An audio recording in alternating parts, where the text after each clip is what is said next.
नमस्कार दोस्तों। OCN network में आपका स्वागत है। मैं हूं ओंकार चौधरी। स्वतंत्रता दिवस से ठीक पहले देश की सुरक्षा एजेंसियों ने एक ऐसे नेटवर्क पर प्रहार किया जिसकी कहानी केवल कुछ हथियारों की बरामदगी या कुछ संदिग्ध लोगों की गिरफ्तारी तक सीमित नहीं है। ये मामला बताता है कि पाकिस्तान की खुफिया एजेंसी आईएसआई भारत के भीतर आतंकवाद फैलाने के लिए किस तरह अपनी रणनीति बदल रही है। केंद्रीय गृह मंत्री अमित शाह ने एक ट्वीट किया और उसमें ये जानकारी दी कि सुरक्षा एजेंसियों ने 14 राज्यों में अभियान चला करके आईएसआई समर्थित शहजाद भट्टी नेटवर्क को ध्वस्त किया है। उन्होंने तो अपने ट्वीट में लिखा था कि 200 से अधिक ऑपरेटिव गिरफ्तार किए गए, लेकिन जब हमने सर्च किया, सभी 14 राज्यों का डाटा देखा तो 253 लोगों की गिरफ्तारी की गई है। इस पूरे मामले में 80 से अधिक प्राथमिकी दर्ज होने की बात भी सामने आ रही है। तो सबसे बड़ा सवाल ये है कि ये शहजाद भट्टी है कौन, जिसने इतना बड़ा नेटवर्क यानी 14 राज्यों तक भारत के भीतर पाकिस्तान में बैठ करके 14 राज्यों तक अपना नेटवर्क फैला लिया। और ये कितना खतरनाक था। क्या स्वतंत्रता दिवस पर ही कुछ बड़ा करने की एक साजिश रची गई थी? इन सब चीज़ों पर बातचीत करने के लिए मेरे साथ जुड़ रहे हैं जम्मू कश्मीर के पूर्व डीजीपी डॉक्टर एसपी वैद साहब। तो उनको जोड़ लेते हैं और फिर चर्चा को आगे बढ़ाएंगे। वैद साहब, बहुत स्वागत, बहुत अभिनंदन। नमस्कार। नमस्कार ओमकार जी, आपको और आपके दर्शकों को। सर, ये बहुत बड़ा एक नेटवर्क स्थापित कर दिया गया था और क्या तौर तरीका भी बदल रहा है अब? क्योंकि घुसपैठ में कमी आई है, वहाँ तो कई लेयर्स में सुरक्षा व्यवस्था कर दी गई है, निगरानी भी है, लोग मारे भी जा रहे हैं जो वहाँ से ट्रेनिंग लेकर के आ रहे हैं, जो यहाँ उनको संरक्षण दे रहे थे, हथियार मुहैया करा रहे थे, वो भी पकड़े जा रहे हैं। तो अब तरीका बदला जा रहा है। जी, देखिए ऐसा है कि होम मिनिस्टर छोटी बात पर ट्वीट करते नहीं। तो एक भारत के पूरे भारत के होम मिनिस्टर हैं, तो उन्होंने ये ट्वीट किया। मैं तभी समझ गया कि ये बहुत बड़ा कोई नेटवर्क को भारत की एजेंसियों ने पकड़ा है। तो जब डिटेल जैसे आप बता रहे थे, तो देखिए पाकिस्तान की जो आईएसआई है, वो जो उनकी एस्टैब्लिशमेंट है, डीप स्टेट है, वो अपना तरीकाकार बदलती रहती है। आप देखिए सामने आपने स्क्रीन पे होम मिनिस्टर साहब अमित शाह जी का ये स्टेटमेंट लगाया है, जो उनका ट्वीट था कि किस तरह से मोदी गवर्नमेंट ने ये ISI backed terror group Shahzad Bhatti का नेटवर्क को इंडिपेंडेंस डे से पहले इसको खत्म थ्वाट किया, और सबवर्सिव अटैक्स जो इन्होंने प्लान किए थे, इसमें 200 से ज़्यादा लोगों को पकड़ा और 14 स्टेट्स में इनका नेटवर्क था। और इनसे रिकवरी जो है, बहुत सारी एक्सप्लोजिव मटेरियल आईडीज मिली हैं, ग्रेनेड्स मिले जिन पर पाकिस्तानी ऑर्डिनेंस फैक्ट्री की मार्किंग्स हैं, पिस्टल्स हैं, लाइव राउंड्स हैं, सीसीटीवी कैमराज हैं जो एस्पाइनाइज के लिए इस्तेमाल की जा रही हैं। और आईएसआई फंडेड जो ग्रुप है उससे रिलेटेड बाकी नेटवर्क के जो भी थे उन सबको पकड़ा है। तो मैं समझता हूँ बड़ा महत्वपूर्ण था ये ट्वीट। तो जैसे आपका जो सवाल है कि इसमें फ़र्क क्या है, देखिए हमने देखा कि जम्मू कश्मीर में नॉर्मली ट्रेन टेररिस्ट जिनको पाकिस्तान में ट्रेनिंग दी जाती है, हथियार दिया जाता है, और मैं तो पिछले 35-40 सालों से इसको देख रहा हूँ। तो एक समय था कि बड़े बड़े ग्रुप आते थे, 20-20, 15-15 का ग्रुप आता था। फिर हमने जब फेंसिंग की तो इनके लिए मुश्किल हुआ। तो ये तरीका हमेशा बदलते रहते हैं। फिर ये इंतज़ार करते थे विंटर में, जब एवलांच आता था, बड़े जहाँ 20 फुट या 15 फुट बर्फ़ गिरती है कश्मीर के हाई रीचेस में, तो चाहे वो टंगधार का इलाका हो, उधर का हो, गुरेज का इलाका हो, तो जहाँ बहुत हैवी स्नोफॉल होता है, उधर जब एवलांचेस, जब धूप निकलती है तो उससे वो टूटता है, तो फिर वहाँ ये ग्रुपों को, बड़े बड़े ग्रुप्स को अंदर भेजते थे हथियारों के साथ। फिर इन्होंने बदला तरीकाकार, जब पूरी तरह फेंसिंग और हर चीज़ कर दी गई और इसको पूरा इलेक्ट्रॉनिक गैजेट्स लगा दी गई, तो फिर इन्होंने, मैंने देखा कि ये जो हमारा आईबी सेक्टर है जम्मू का, सांबा कठुआ, इधर टनलें निकालना शुरू की। इस फिर तरीका किया इन्होंने, जब हमने इसको इलेक्ट्रीफाई किया फेंस को, तो इन्होंने पहले फेंस को काटने लगे। जब हमने इलेक्ट्रीफाई किया तो प्लास्टिक स्टेयर्स का इस्तेमाल किया, टनल्स निकाली, ड्रोन्स का इस्तेमाल, अब लेटेस्ट ड्रोन्स का इस्तेमाल किया जा रहा है, और वो कंसाइनमेंट ड्रॉप की जाती है। कंसर्न आदमी जो इनके लिए काम करता है उसको कांटेक्ट करता है पाकिस्तान से, बंदा की फलानी जगह पर ड्रॉप किए कंसाइनमेंट, उसके ये वो हैं कोऑर्डिनेट्स हैं, आप कलेक्ट कर लो।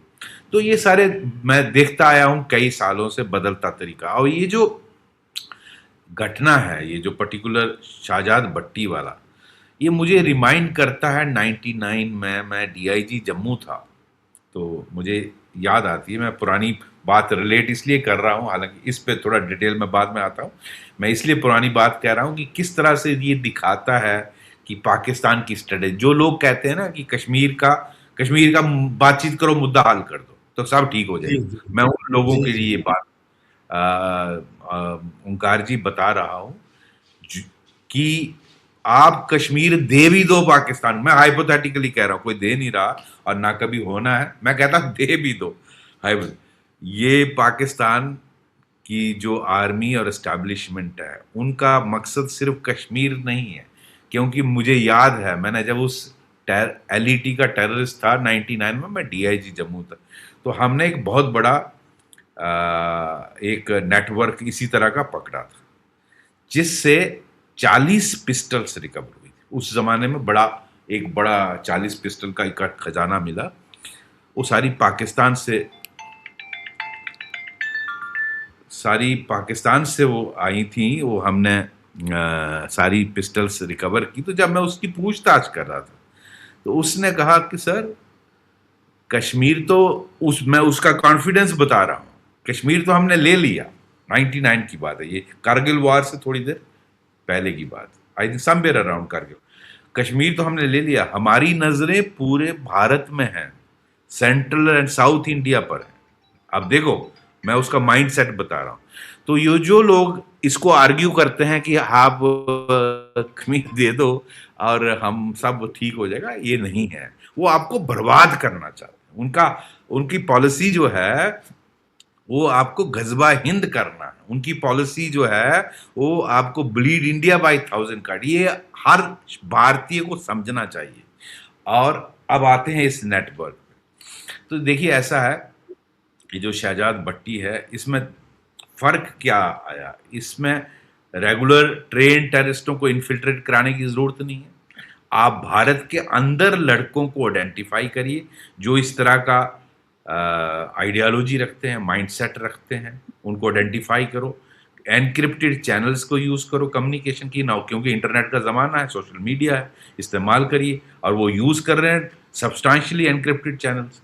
फिर उनको इस तरह की सप्लाईज का अरेंज करो। सप्लाईज के लिए ये गैंगस्टर्स का इस्तेमाल करते हैं। जिस तरह अगर आपको याद होगा, मुंबई में वो जो क्या नाम था उसका, दाऊद इब्राहिम, एक बहुत बड़ा गैंगस्टर था, जिसको पाकिस्तान ने इस्तेमाल किया मुंबई में मटेरियल भेजने के लिए।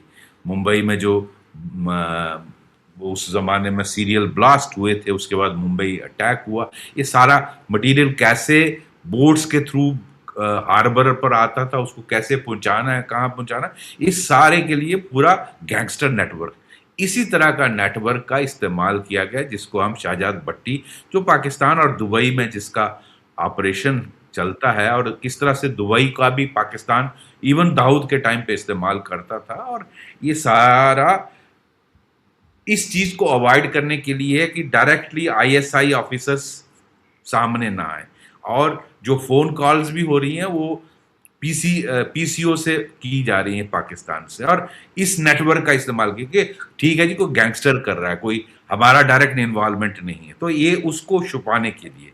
दूसरा, ये सारी जो है कम रकम में 5,000 रुपया दे दिया किसी छोटे दुकानदार को, पोस्टर लगाना है, अच्छा पिस्टलें पहुंचाई कि इसको टारगेट कर दो, इस पुलिस वाले को मार दो, उसके लिए थोड़ा रकम ज्यादा है, 2-4 लाख रुपया दे दिया।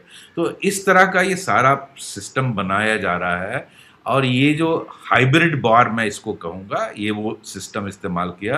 किस तरह से पाकिस्तान जानता है, ये हमें समझनी चाहिए। ओंकार जी बात, वो जानता है कि हमारे जी अंदर जी। जिस जो हमारे सीडीएस ने बोला था, और एनएसए साहब बोलते रहते हैं, एनएसए साहब थोड़ा कम बोलते हैं, लेकिन ये उन्हीं का आइडिया था जो सीडीएस साहब ने बोला था कि 2.5 फ्रंट वाली बात। अब तो 2.5 क्या, अब तो 3+1 हो गया है, मैं तो कहूंगा, क्योंकि सही है। बांग्लादेश इतना ही डेंजरस हो गया है जितना पाकिस्तान है। इनफैक्ट पाकिस्तान से भी ज्यादा वहां आने वाले दिनों में, मुझे मेरी अप्रीहेंशन है, वहां से ज्यादा टेररिज्म आएगा।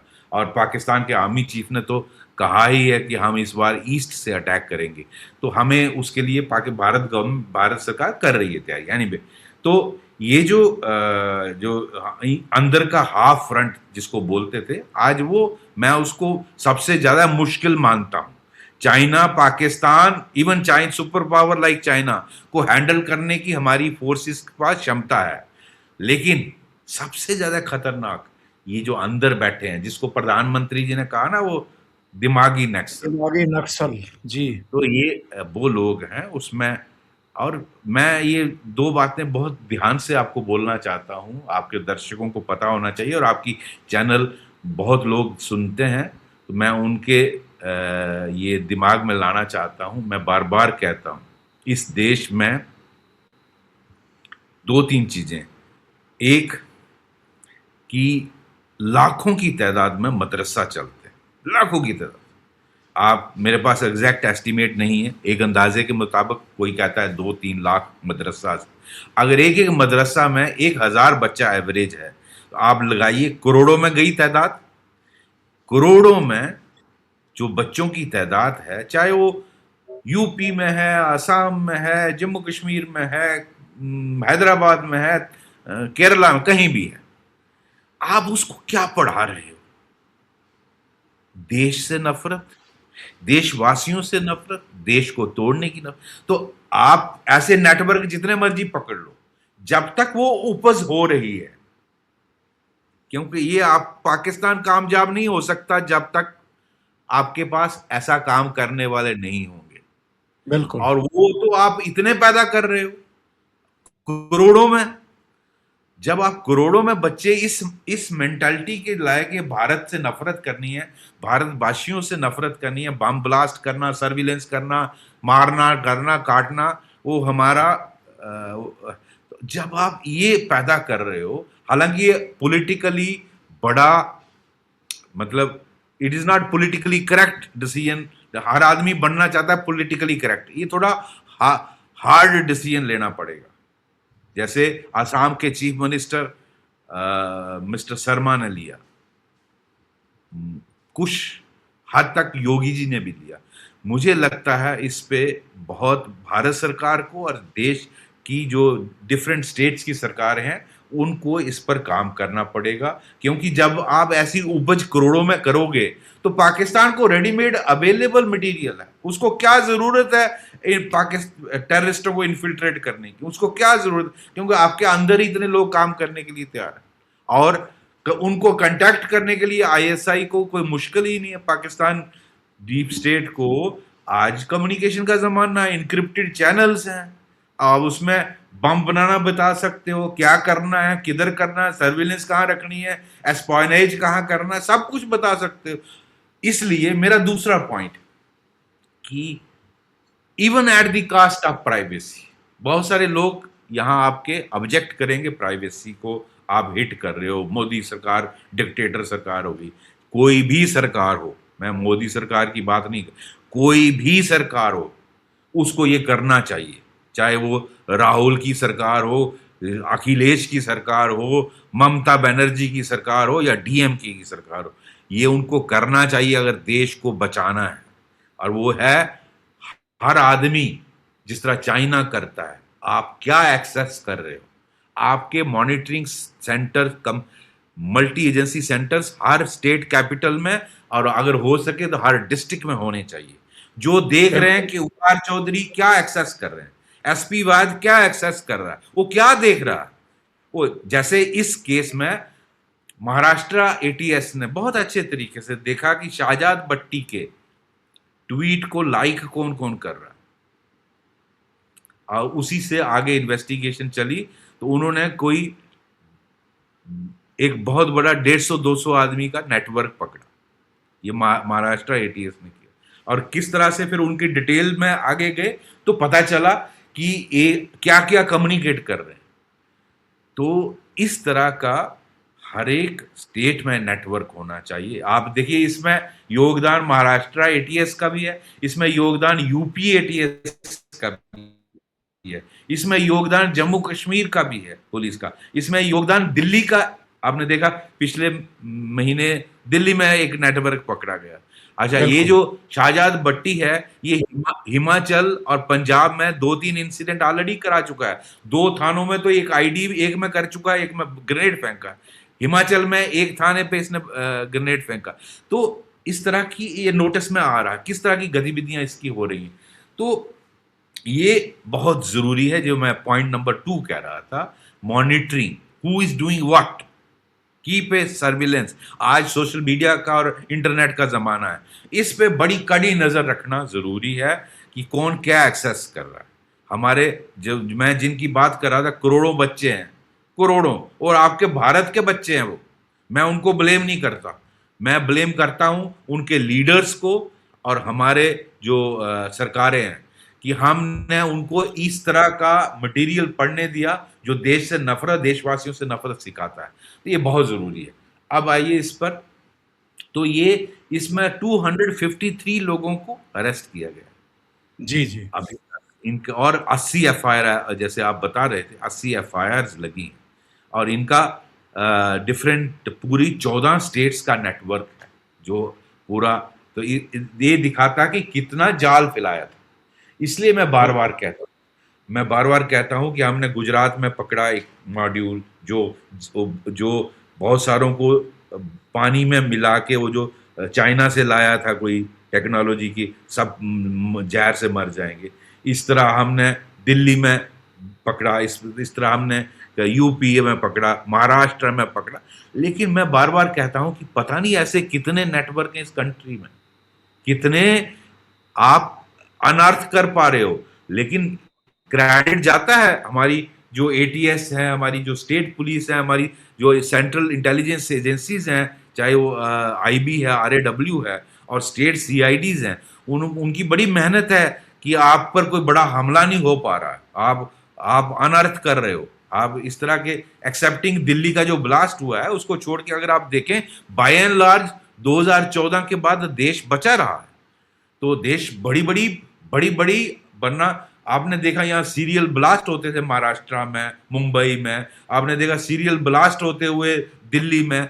कितने शहरों के नाम लूं, आपके कितने शहरों में हजारों लोग मारे, गिनो आप, हजारों लोग मारे, कितनों का खून बहा। वो ठीक कहते हैं मोदी जी कि अगर आप खून बहाओगे तो हम पानी क्यों देंगे आप, इसीलिए बिल्कुल। बहुत अच्छा कदम उठाया।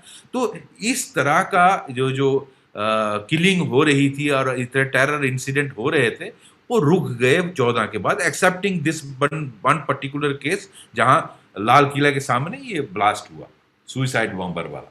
बट हमें जरूरी है कि ये सब पर नजर रखना। तो ये जो भट्टी का नेटवर्क है, इसमें आप देखो, पाकिस्तान ग्रेनेड मिले हैं विद पाकिस्तान ऑर्डिनेंस फैक्ट्री के मार्किंग।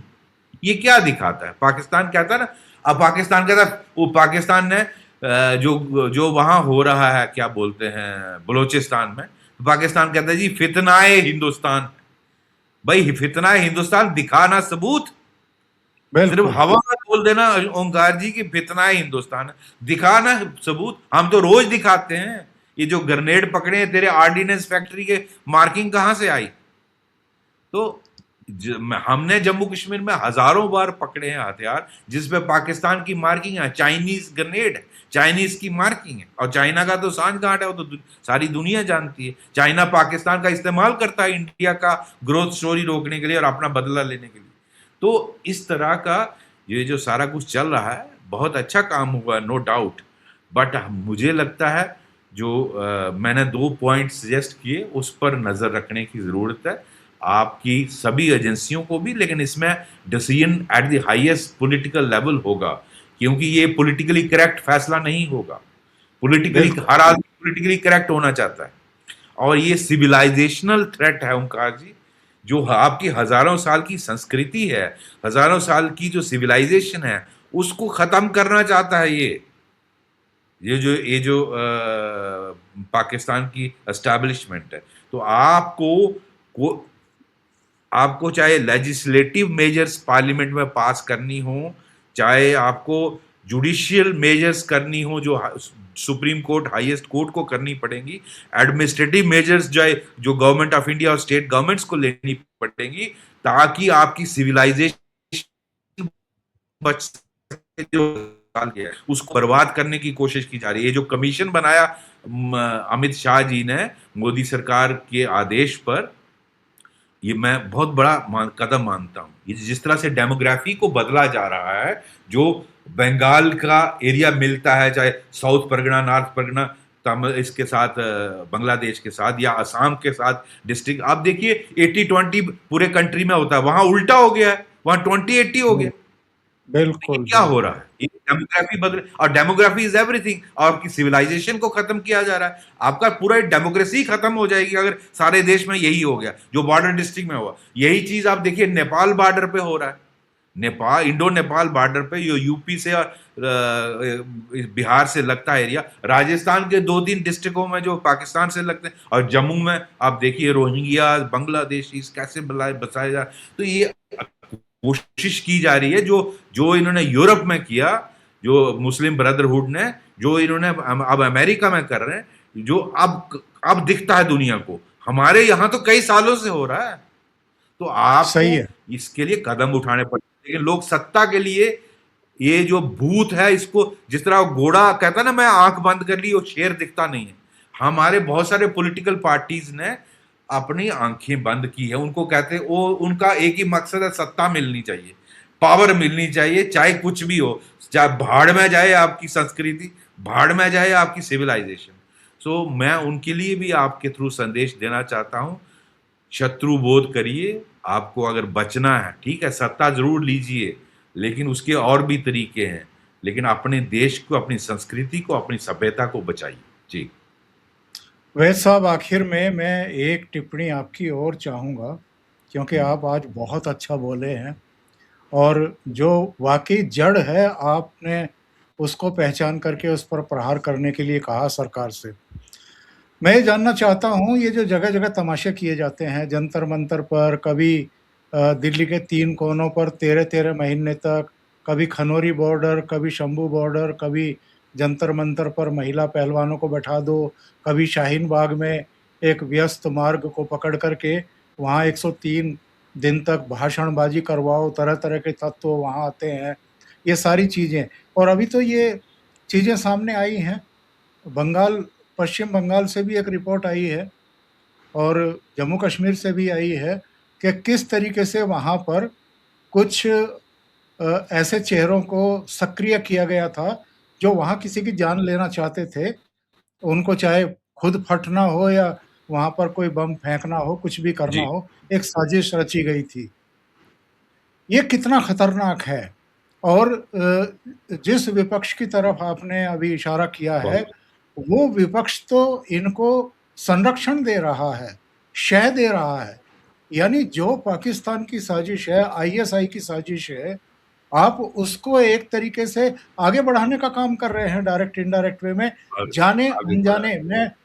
मैं शक का लाभ दूँगा इनको। जाने-अनजाने में ये उनके काम को आगे बढ़ाने का काम कर रहे हैं। ओंकार जी, आपने बिल्कुल सही कहा, और मैं आपके माध्यम से इन सभी लोगों से अपील करूंगा कि आज जो यूके की हालत है, यूके को रिट्रीव करना आसान नहीं है। आज बहुत सारे लोग उस यूके को, जिस यूनाइटेड किंगडम की बात कर रहा हूं, जिसने पूरी दुनिया पर राज किया, आज उसकी हालत देखिए।